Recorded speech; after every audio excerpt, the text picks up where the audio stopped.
Selamat malam semuanya. Kembali lagi di Discord Talk. Di sini kita akan berdiskusi dengan Mas Martin Suryajaya selaku pegiat filsafat ataupun sebagai YouTuber filsafat. Oke. Mungkin bisa sebenarnya Mas Martin ini juga menulis beberapa buku yang bukunya itu juga saya baca. Salah satunya adalah sejarah estetika dan juga yang paling baru itu ada meta estetika. Mungkin Mas Martin bisa memperkenalkan diri terlebih dahulu. Ya, halo teman-teman. Perkenalkan nama saya Martin. Saya hadir di sini bersama dengan teman-teman LSF Discourse dari Malang. Mungkin kita langsung ke poinnya. Oke, pertanyaan pertama ya Mas ya. Hmm. Yang pertama itu adalah bagaimana Anda melihat peran filsafat dalam perkembangan pelajar di Indonesia? Uh, Perkembangan pelajar di Indonesia ya, perkembangan filsafat di Indonesia. Kalau Hmm. perkembangan filsafat sih sebetulnya di Indonesia ini perkembangannya sangat pesat ya dalam waktu katakanlah 10-20 tahun terakhir ya. Karena itu ditopang juga oleh laju informasi yang sekarang semakin deras kan dengan internet dan seterusnya, sangat memungkinkan wacana filsafat itu dikonsumsi dari berbagai macam sumber. Kalau dulu seingat saya waktu awal era 2000-an itu orang belajar filsafat kan basisnya memang betul-betul hanya buku ya, buku dalam Hmm. pengertian fisik gitu, yang tentunya hanya ada di perpustakaan atau di fotokopi lewat kakak kelas atau dosen gitu.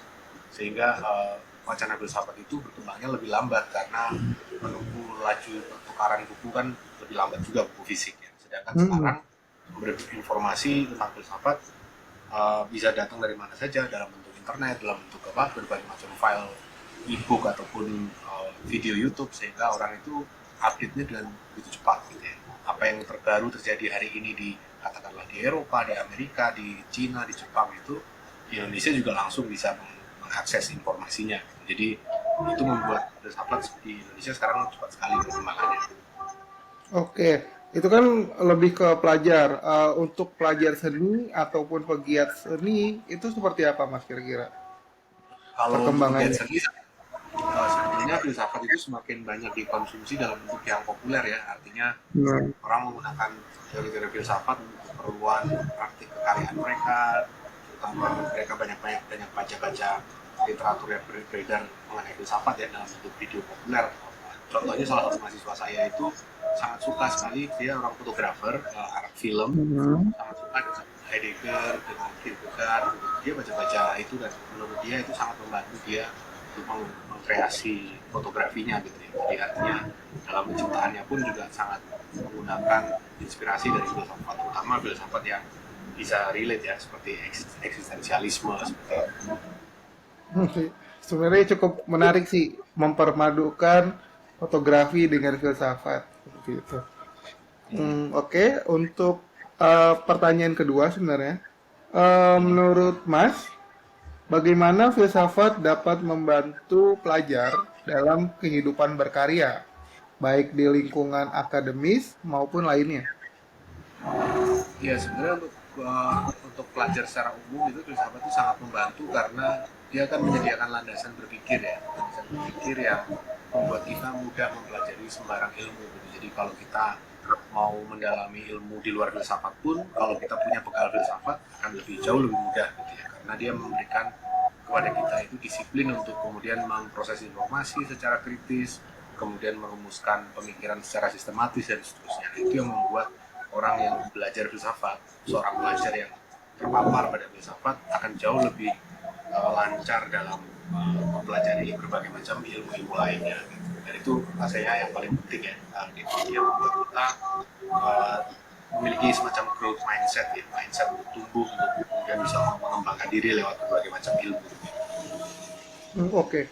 Berarti dalam kita berkarya, baik itu menghasilkan karya seni, baik itu dalam bentuk sastra ataupun fotografi dan juga lukisan, jika dipengaruhi dengan filsafat, mungkin akan menjadi suatu kolaborasi dan hasil yang mungkin lebih menarik ya Ya betul. daripada yang ini. Untuk Mas sendiri, bagaimana penerapannya?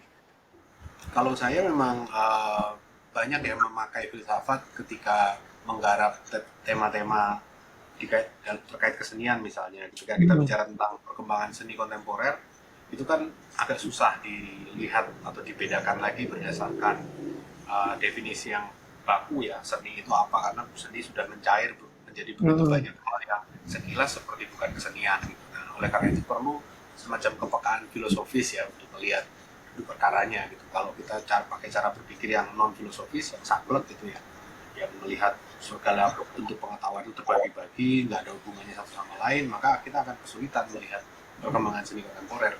Tapi karena kita saya punya latar belakang filsafat, maka saya dengan mudah bisa mengikuti bagaimana berbagai bentuk seni kontemporer yang ragamnya sudah begitu kaya itu ternyata masih punya hubungan satu sama lain, dan hubungan itu diperlihatkan melalui filsafat.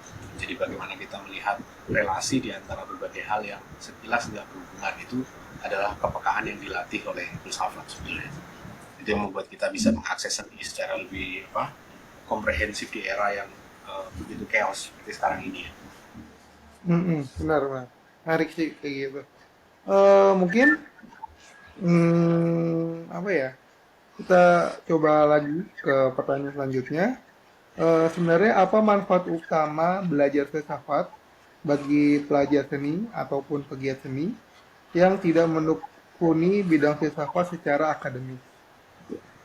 Ya, sebetulnya filsafat itu sangat membantu untuk para seniman karena dia membantu para seniman ini untuk bisa semacam memandang dunia dengan lebih fleksibel gitu ya. Kadang kan Mm-mm. kendala dari praktik seni adalah kita nggak punya inspirasi, kreativitas kita mampet karena mungkin kita terlalu memandang dunia tersekat-sekat ya, kita terlalu saklek dalam melihat dunia. Nah, sedangkan filsafat kan justru mengajarkan sesuatu yang fleksibel ya, hal yang cara berpikir yang bisa diubah, terus sudut pandang yang digeser dan seterusnya. Kalau kita nggak bisa mendekati sesuatu secara katakanlah dari aspek apa namanya filsafat politik, ya kita lihat dari aspek ontologinya, kita lihat dari aspek epistemologinya dan seterusnya. Jadi banyak angle, banyak sudut yang bisa kita gunakan untuk mengobservasi kenyataan, dan ini tentunya membantu para seniman untuk kemudian melihat dunia secara lebih kreatif. Mereka akan punya semacam pilihan di dalam membaca, memetakan realitas di sekelilingnya gitu. Sesuatu yang semula mungkin tanpa belajar filsafat mungkin akan terasa susah sekali didekati atau terlalu tunggal gitu, menjadi monolitik gitu. Dengan adanya filsafat kemudian menjadi jauh lebih bisa beragam gitu kemungkinan penafsirannya gitu. Oke, berarti dengan adanya filsafat itu membuat kita atau membuat pegiat seni itu berkarya lebih bisa out of the box ya Mas ya. Maksudnya Betul, betul. mereka memiliki referensi-referensi yang berbeda daripada yang dimiliki oleh orang lain gitu. Ya, Karena mereka tidak terpaut tentang misalnya ya, tentang tren yang sekarang. Mungkin kita bisa melampaui tren yang sekarang dengan adanya referensi-referensi dari filsafat. betul. Hmm, seperti itu. Lalu sebenarnya bagaimana filsafat dapat berkontribusi dalam pembentukan gerakan-gerakan seni baru di Indonesia? Seperti itu.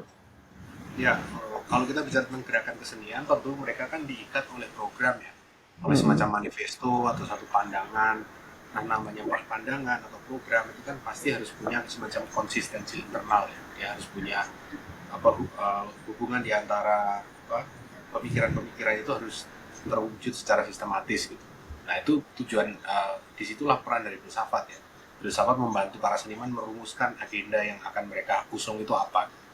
Karena kalau nggak ada pendasaran filsafatnya, seringkali agendanya kan kontradiktif, centang perenang, chaos gitu ya, kayak berantakan gitu aja. Tapi dengan adanya filsafat, pandangan itu atau program itu jauh lebih bisa solid, terkonsolidasikan ke dalam suatu sebuah pemikiran yang sistematis.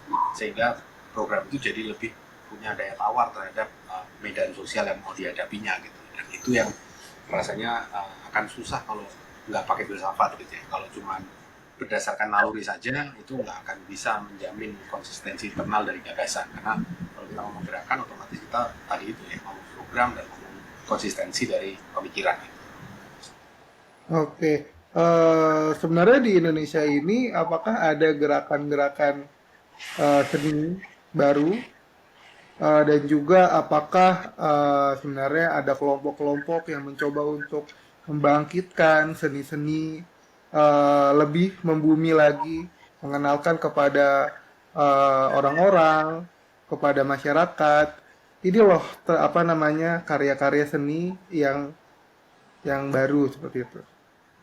Kalau gerakan seni yang katakanlah baru, yang sejauh pengetahuan saya adalah yang di seni rupa ya, misalnya gerakan Hmm. ke arah seni berbasis partisipasi atau berbasis kolektif seni gitu ya. Itu adalah praktik-praktik kesenian yang memang digerakkan oleh unitnya bukan individu, bukan seniman tunggal individual, tetapi kelompok seniman gitu ya. Tapi formatnya bukan kelompok seniman tradisional, artinya kayak sanggar gitu, bukan. Hmm. Dia formatnya adalah kolektif seni persahabatan di antara para seniman yang berkarya sebagai sebuah kolektif, berkarya sebagai satu kesatuan gitu. Dan itu di sana muncul berbagai macam problem-problem yang kemudian coba dihadapi bersama ya, problem keberlanjutan, bagaimana kemudian seni bisa mengubah kenyataan di sekitar gitu ya, memajukan atau memperkuat ekosistem seni yang lebih luas gitu. Dan itu tingkahnya adalah kolektif. Sekarang ini trennya adalah ke arah situ, dan dalam semua pembicaraan tentang kolektif seni di Indonesia hampir selalu kita nggak pernah bisa lari dari filsafat. Karena ketika ngomong kolektif, orang langsung bertanya kan yang dimaksud kolektif ini apa nih? Apakah dia sanggar atau apa, dan apakah ada metode khas dari cara kolektif itu bekerja dibanding para seniman individual. Dan disitulah kemudian masuk perdebatan yang muaranya pada filsafat.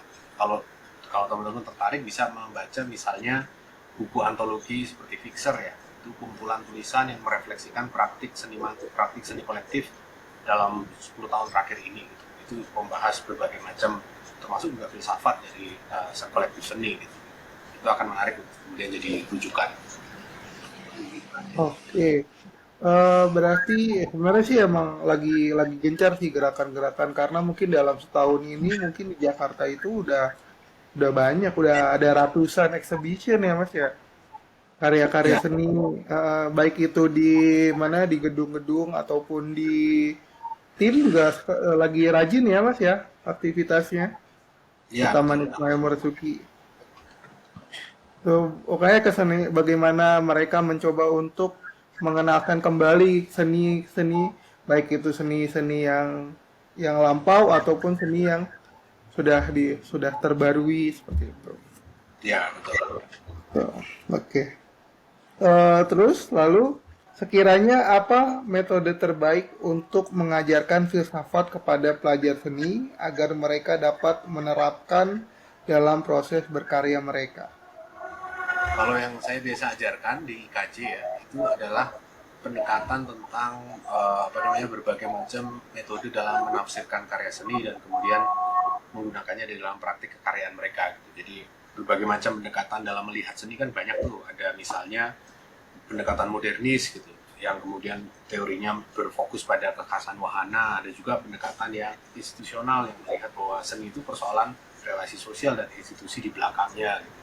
Lalu ada pendekatan pasca kolonial dan seterusnya, dan aneka bentuk pendekatan itu ya kemudian saya coba ajarkan dengan contoh kasus gitu. Contoh kasus kalau kita membaca sebuah karya seni ditinjau dari perspektif postkolonial itu seperti apa sih dibandingkan kalau tidak pakai perspektif itu.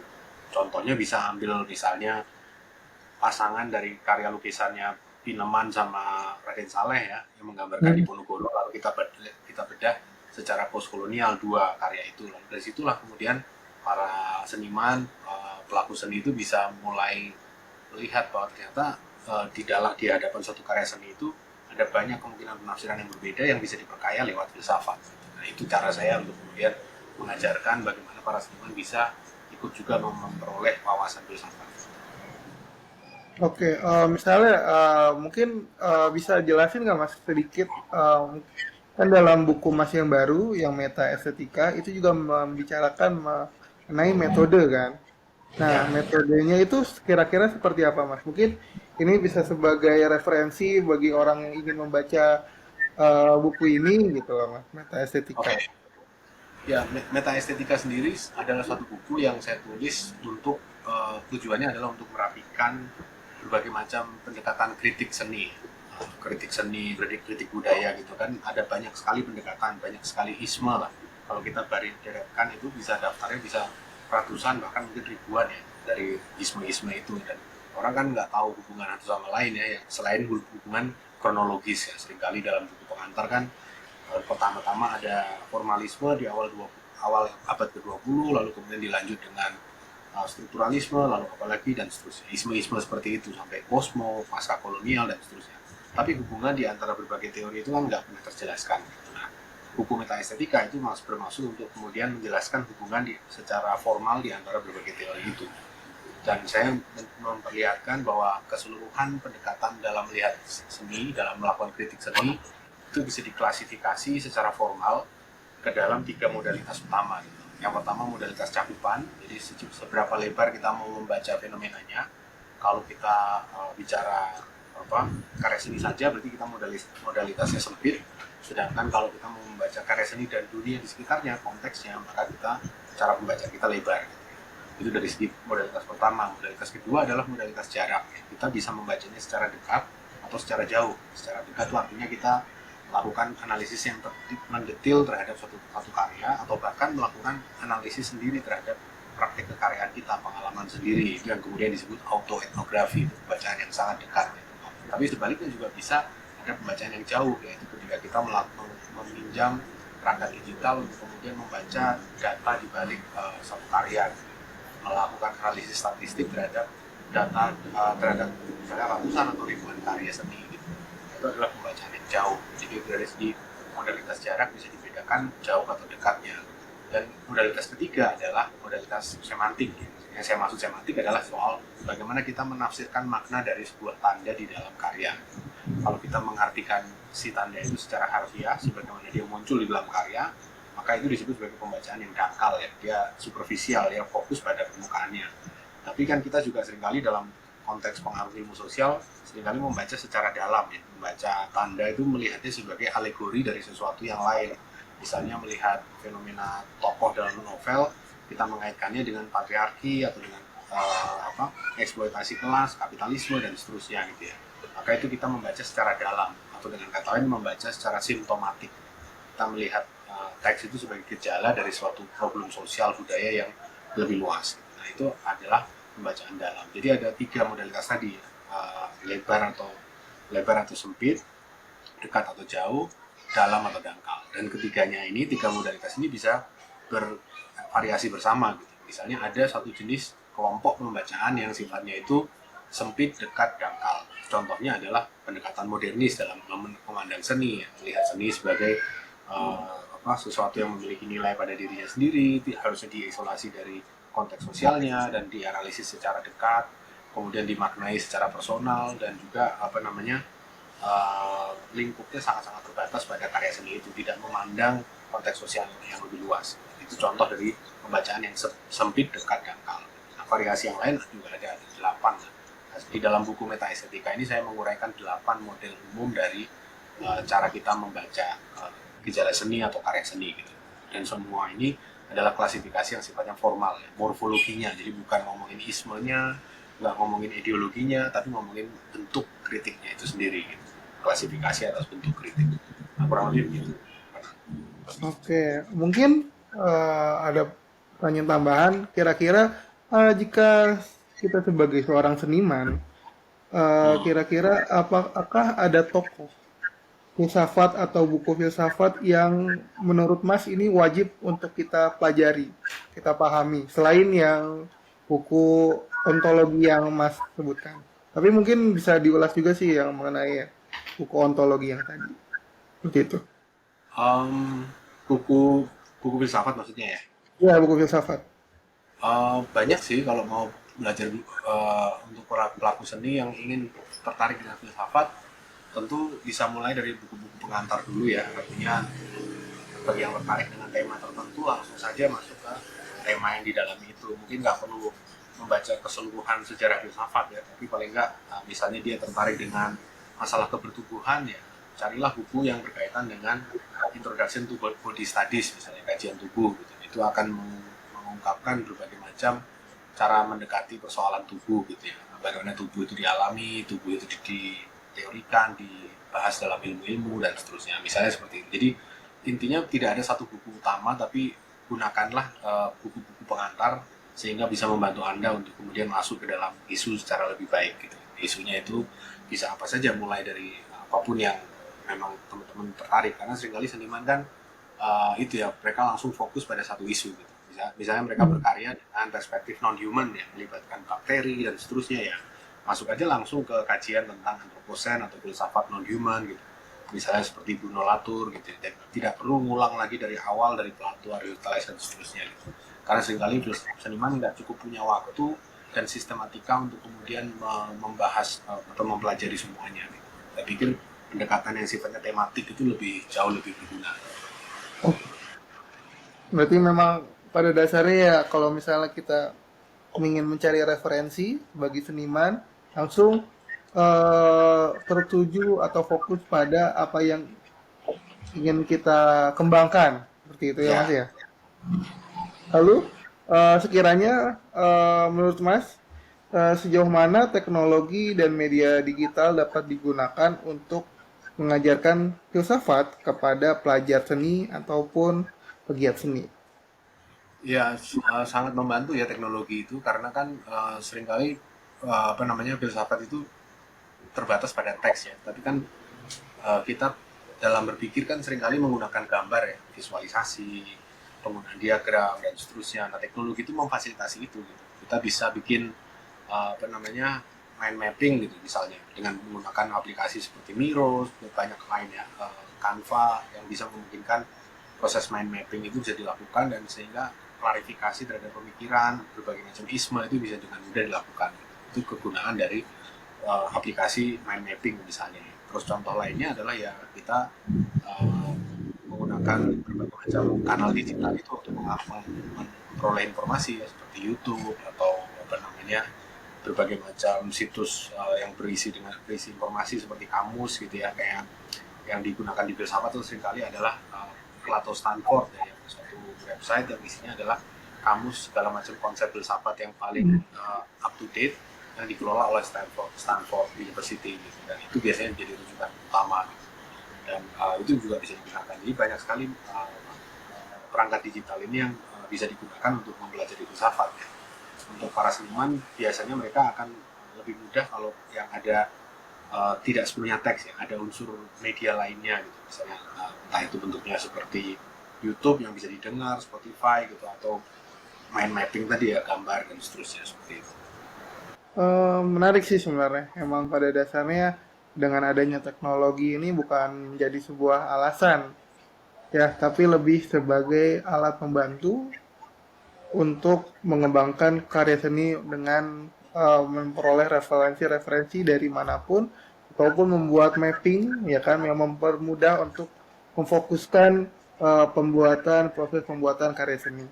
Mungkin selanjutnya itu dari pengalaman Mas sendiri, bagaimana Mas menggunakan filsafat untuk memahami atau menciptakan seni?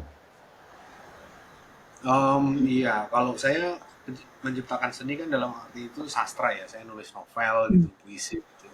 Ya saya biasanya tuh nggak langsung kayak menerapkan secara mentah-mentah filsafat ya di dalam itu, karena itu jadinya biasanya jadi kayak buku, jadi buku filsafat, bukan buku sastra gitu. Maka biasanya itu saya olah dulu dalam bentuk uh, ide dasarnya saja yang saya gunakan, tapi kemudian ketika harus diwujudkan dalam bentuk seni, saya harus berpikir tentang mediumnya, yaitu kata atau cerita atau apa gitu ya.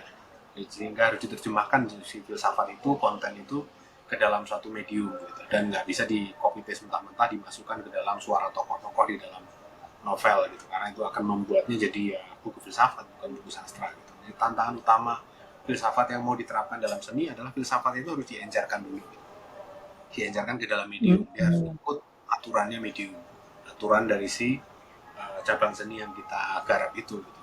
Dia nggak bisa datang sekonyong-konyong seperti Deus Ex Machina gitu, nggak bisa tiba-tiba muncul dialog-dialog filosofis gitu ya, yang panjang berlarat-larat gitu, itu nggak bisa. Dia harus disesuaikan dengan konteks dari situasi yang dibangun di dalam karya. Nah, itu tantangan utamanya lebih di situ sih. Jadi nggak mudah sebetulnya menerjemahkan filsafat ke dalam sastra atau dalam medium seni yang lain itu. Oke, oke, menarik sih sebenarnya. Lebih ke arah ke bagaimana kita tidak bisa secara langsung tapi kita harus memproses lagi bagaimana filsafat apa diterapkan dalam kesenian. Hmm. Sekiranya sebenarnya sih ini mungkin yang pertanyaan terakhir.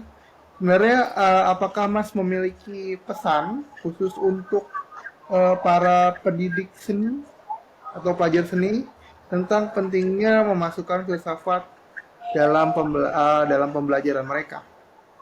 Ya, filsafat itu memang satu ilmu yang sebetulnya sangat dibutuhkan ya oleh setiap ilmu yang lain. Jadi idealnya adalah dia itu diajarkan paling nggak di tingkat SMA ya. Pelajaran wajib di tingkat SMA, semua SMA harusnya dapat. Karena itu kan kayak kecakapan dasar tentang berpikir, tentang apa namanya, bagaimana mengenali diri sendiri itu cocok sekali untuk anak remaja di era itu ya, SMA akhir gitu, sehingga dia bisa lebih, setiap orang bisa apa namanya mengorientasikan dirinya ke depan itu mau kemana itu jauh lebih jelas kalau ada landasan filsafatnya. Mereka sudah terbiasa berpikir kritis gitu. Sehingga itu juga bisa membantu mereka menentukan masa depan hidupnya mau kemana. Dan seniman pun sama ya, orang belajar seni kalau nggak belajar tentang berpikir, tidak belajar tentang cara berimajinasi, ya akhirnya seninya juga akan mandek ya, akan cenderung mengulang pola lama. Supaya dia bisa menghasilkan kebaruan, supaya dia bisa kreatif, dia perlu asupan filsafat, ya, asupan cara berpikir yang out of the box, yang tidak dengan mudah percaya pada klaim-klaim sepihak dan seterusnya. Nah, itu yang kemudian mentalitas kritis, selalu mencari atau membayangkan ulang, itu yang diajarkan filsafat yang bisa membantu para pelajar ataupun para seniman muda itu bisa berkiprah dengan lebih kreatif seperti itu. Oke, mungkin dulu. Oke, sebenarnya mungkin sih lebih kayak bagaimana sebenarnya filsafat itu penting ya, bagi dalam ilmu apapun, terutama dalam kesenian. Mungkin dengan adanya filsafat menambah wawasan para pegiat seni untuk memperoleh referensi-referensi yang lain, maksudnya yang lebih unik ataupun lebih menarik untuk menunjang proses pembuatan karya terbarunya. Seperti itu ya Mas ya? Ya, Hmm, oke. Mungkin apa lagi ya? Oke. Mungkin Mas mau closing statement? oke.